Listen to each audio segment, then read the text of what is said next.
नाज़रीन ग्रामी, Bermuda triangle हमारी दुनिया में एक ऐसी जगह है जो आज तक मुअम्मा बनी हुई है। एक मुहतात अंदाजे के मुताबिक तकरीबन 50 बहरी जहाज़, 20 हवाई जहाज़ और उनमें सवार हज़ारों लोग समुंदर के इस हिस्से में गायब हो चुके हैं। इस वीडियो में मैं आपको तफसील के साथ बरमूदा ट्रायंगल की हकीकत वाज़े करूँगा। बरमूदा ट्रायंगल अटलांटिक ओशन में मौजूद समुंदर की एक जगह है।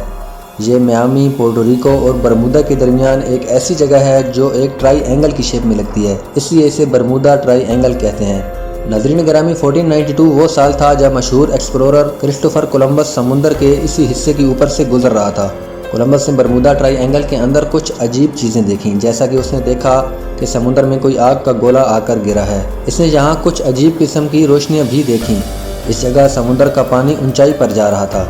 नाज़रीन ग्रामी, ये वो दौर था जब दुनिया को बरमूदा ट्रायंगल के बारे में कुछ भी पता नहीं था। अगले चंद सालों में यहाँ दो अजीब वाक़यात पेश आए। एक तो अर्ली 1600 में बरमूदा ट्रायंगल में एक बहरी जहाज़ डूब गया था। उसमें 150 लोग सवार थे।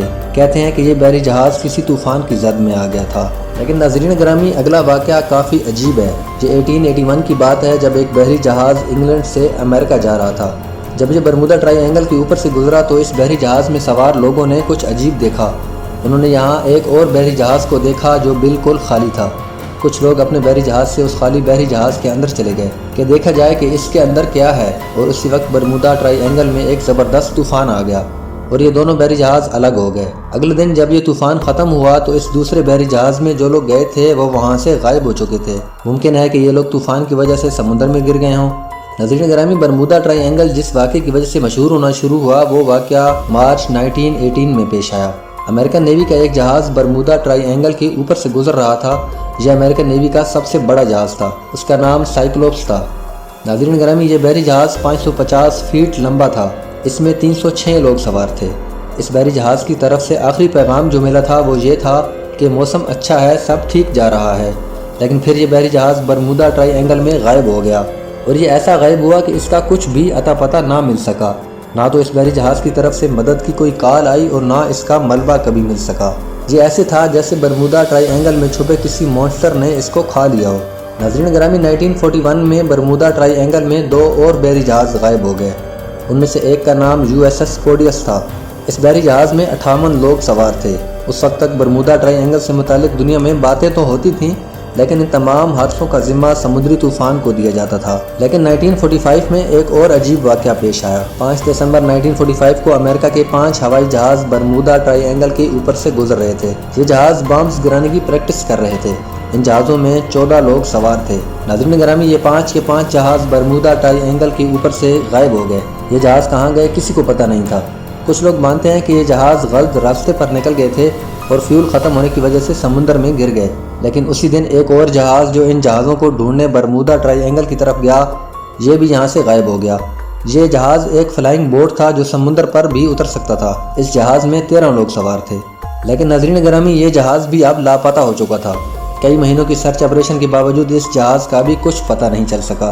नाज़रीन ग्रामी, 1948 में 2 और जहाज़ बरमूदा ट्रायंगल के ऊपर उड़ते हुए लापता हो गए। एक जहाज़ में 33 जबकि दूसरे जहाज़ में 39 लोग सवार थे। 1949 में भी एक जहाज़ बरमूदा ट्रायंगल के ऊपर से उड़ता हुआ 20 लोगों के साथ लापता हो गया। यानी फिर ऐसे वाक़यात होते रहे। इन वाक़यात के साथ साथ समुंदर का ये हिस्सा शैतानी समुंदर के नाम से मशहूर हो गया। लोगों ने इसके मुतालिक कई थ्योरीज भी बना लीं। एलियंस से लेकर कोई समुद्री मॉन्स्टर जो बहरी और हवाई जहाज़ों को पकड़ लेता है, बरमूदा ट्रायंगल के मुतालिक हर तरह की बात की गई। लेकिन क्या इन सब बातों का हकीकत से कोई ताल्लुक था? तो आइए दोस्तों, इस शैतानी समुंदर यानी कि बरमूदा ट्रायंगल को साइंसी और इस्लामी नज़रिए से समझने की कोशिश करते हैं। नाज़रीन ग्रामी, कुछ साइंसदानों का मानना है कि समुंदर के इस हिस्से जिसे बरमूदा ट्रायंगल कहते हैं, इसमें गैर मामूली मकनतीसी शुआएं मौजूद हैं, जिनकी वजह से कुतुबनुमा या कंपास काम करना छोड़ देता है और यूं हादसात जन्म देते हैं। एक और नज़रिए के मुताबिक इस हिस्से में गैर मामूली ज़लज़ले बड़ी बड़ी लहरों को जन्म देते हैं, जो कि जहाज़ों को अपनी तरफ खींचकर डुबा देती हैं और इन्हें समुद्री झटकों की बदौलत हवाई जहाज़ के पायलट जहाज़ का कंट्रोल खो देते हैं और समुद्र में जा गिरते हैं। लाख टेक्नोलॉजी के बावजूद दुनिया भर के साइंसदान इस बात पर अपनी मुख्तलिफ राय रखते हैं, मगर कोई भी इसकी वाज़ेह दलील आज तक नहीं दे सका जिससे ये समझा जा सके कि आखिर इस समुद्री हिस्से की गहराइयों में क्या राज पोशीदा हैं। चूँकि साइंस तो इन समुद्री राजों तक पहुँचने से कासिर है, लिहाजा अब हम इन राजों को इस्लामी नुक्ता नज़र से जानने की कोशिश करेंगे। ناظرین گرامی، اگر ہم قرآن و حدیث میں اس سے متعلق کوئی حوالہ تلاش کریں تو ہمیں سب سے پہلے حضرت تمیم داری کی روایت کردہ حدیث کو مد نظر رکھنا ہوگا۔ حضرت تمیم داری پہلے عیسائی مذہب کے پیروکار تھے، لیکن بعد میں انہوں نے حضرت محمد صلی اللہ علیہ وآلہ وسلم کی خدمت میں پیش ہو کر اسلام قبول کر لیا۔ اس کے پیچھے ایک بہت اہم واقعہ تھا جو کہ یقیناً اس شیطانی سمندری حصوں سے تعلق رکھتا ہے۔ اس روایت کے مطابق ایک دن حضرت محمد صلی اللہ علیہ وآلہ وسلم نے تمام اصحابہ کرام کو اکٹھا کیا اور فرمایا کہ تمیم داری نے مجھے ایک ایسا واقعہ بیان کیا ہے جو میں تمہیں دجال سے متعلق بیان کیا کرتا تھا۔ انہوں نے مجھے بتایا کہ وہ کچھ لوگوں کے ہمراہ کسی سمندری سفر پر بحری جہاز میں روانہ ہوئے، مگر ان کا جہاز سمندر کی لہروں کا شکار ہو کر مہینہ بھر ادھر ادھر بھٹکتا رہا، یہاں تک کہ وہ ایک جزیرہ میں پہنچ گئے۔ وہ ایک چھوٹی کشتی میں بیٹھ کر جزیرے میں داخل ہوئے۔ وہاں انہیں ایک جانور ملا جس کے پورے جسم پر بال ہی بال تھے، بالوں کی کثرت سے اس کا جسم دیکھنا بھی محال تھا۔ تمیم داری نے اس جانور سے کہا، آخر تو کیا چیز ہے؟ تو جانور نے کہا کہ میں حساسہ ہوں۔ تمیم داری نے پھر پوچھا، حساسہ کیا چیز ہے؟ اس جانور نے جواب دیا کہ اے لوگو، غار میں موجود اس آدمی کی طرف جاؤ، وہ تمہاری خبریں سننے کا بڑے تجسس سے انتظار کر رہا ہے۔ تمیم داری کو خوف ہوا کہ یہ جانور کہیں شیطان نہ ہو اور کوئی نقصان نہ پہنچا دے، لہٰذا وہ جلدی سے غار میں داخل ہو گئے، جہاں انہوں نے بھاری بھرکم قد کاٹ کا ایک دیو ہیکل آدمی دیکھا جو زنجیروں میں جکڑا ہوا تھا۔ تمیم داری نے اس سے سوال کیا کہ تم کون ہو؟ اس آدمی نے کہا، تمہیں جلد پتہ چل جائے گا کہ میں کون ہوں، مگر پہلے مجھے تم بتاؤ کہ تم کون ہو۔ حضرت تمیم داری نے جواب دیا، ہم عرب سے ہیں، اور اپنے تمام سفر کی داستان بھی سنائی۔ اس شخص نے کہا کہ مجھے بیسان کے نخلستان کے بارے میں بتاؤ کہ کیا اس باغ کے درختوں پر پھل آتے ہیں؟ تمیم داری نے جواب دیا کہ ہاں آتے ہیں۔ پھر اس شخص نے کہا، مجھے جھیل تبریہ کے بارے میں بتاؤ کہ کیا اس میں پانی موجود ہے؟ انہوں نے کہا کہ ہاں اس میں پانی موجود ہے۔ پھر اس شخص نے کہا، مجھے محمد صلی اللہ علیہ وآلہ وسلم کے بارے میں بتاؤ۔ حضرت تمیم داری نے کہا کہ وہ مکہ سے نکل کر یثرب میں آ گئے ہیں۔ اس شخص نے کہا کہ کیا محمد صلی اللہ علیہ وآلہ وسلم نے عربوں کے ساتھ جنگ کی اور وہاں ان کے ساتھ کیا سلوک کیا؟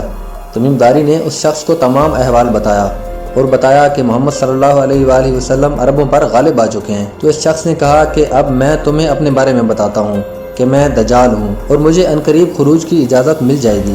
اس واقعے سے ظاہر ہوتا ہے کہ دجال کئی صدیوں سے پیدا ہو چکا ہے اور اس دنیا کی نظروں سے کہیں غائب ہے، اور وہ ایک غیر آباد دنیا میں لوگوں کی پہنچ سے دور ایک الگ تھلگ جزیرے میں قید ہے، اور وہ غیر معمولی طاقتوں کا مالک ہے، اور اس کے کارندے اس کو دنیا کے حالات سے آگاہ کرتے رہتے ہیں۔ حضور اکرم صلی اللہ علیہ وآلہ وسلم نے یہ واقعہ سنانے کے بعد اپنا عصا 3 مرتبہ زمین پر مارا اور کہا، یہ ہے طیبہ، یہ ہے طیبہ، یہ ہے طیبہ۔ میں تم کو یہ بتایا کرتا تھا کہ جان لو، دجال نہ شام کے سمندر میں ہے اور نہ ہی یمن میں ہے، بلکہ مشرق میں ہے۔ ناظرین گرامی، عرب سے مشرق کی طرف دیکھا جائے تو ایک ایسی جگہ ہے جنہیں مغرب کے لوگ بھی شیطانی سمندر کہتے ہیں، اور حیرت انگیز طور پر اس شیطانی سمندر کا سرا امریکہ کے ساتھ جا کر ملتا ہے، لہٰذا حدیث کے مطابق دجال مشرق میں ہے۔ اور کئی علماء کرام اس حدیث مبارکہ کے مطابق یہ خیال کرتے ہیں کہ وہ سمندری علاقہ جس میں دجال کو قید کیا گیا ہے وہ برمودا ٹرائی اینگل میں موجود کوئی بھی جزیرہ ہو سکتا ہے۔ دوستو، ایک اور حدیث میں حضور اکرم صلی اللہ علیہ وآلہ وسلم نے فرمایا کہ اگر دجال کا ظہور میری عدم موجودگی میں ہو تو تم میں سے جو شخص بھی اس کا سامنا کرے وہ اس پر سورہ کہف کی ابتدائی آیات کی تلاوت کرے تاکہ اللہ تم کو اس کے فتنہ سے بچا لے۔ دوستو، دجال کے لشکر میں 70,000 افراد شامل ہوں گے جو کہ غیر معمولی طاقتوں کے مالک ہوں گے اور حضرت عیسیٰ اور امام مہدی کی طرف بڑھیں گے، اور یہ حق و باطل کا آخری معرکہ ہوگا۔ یہودیوں کے عقیدہ کے مطابق جب وہ تیسری بار ہیکل سلیمانی کی تعمیر کریں گے تب دجال کا ظہور ہوگا، اور اس مقصد کے لیے وہ مسجد اقصی کو شہید کریں گے جو کہ اب یہودیوں کے قبضہ میں ہے۔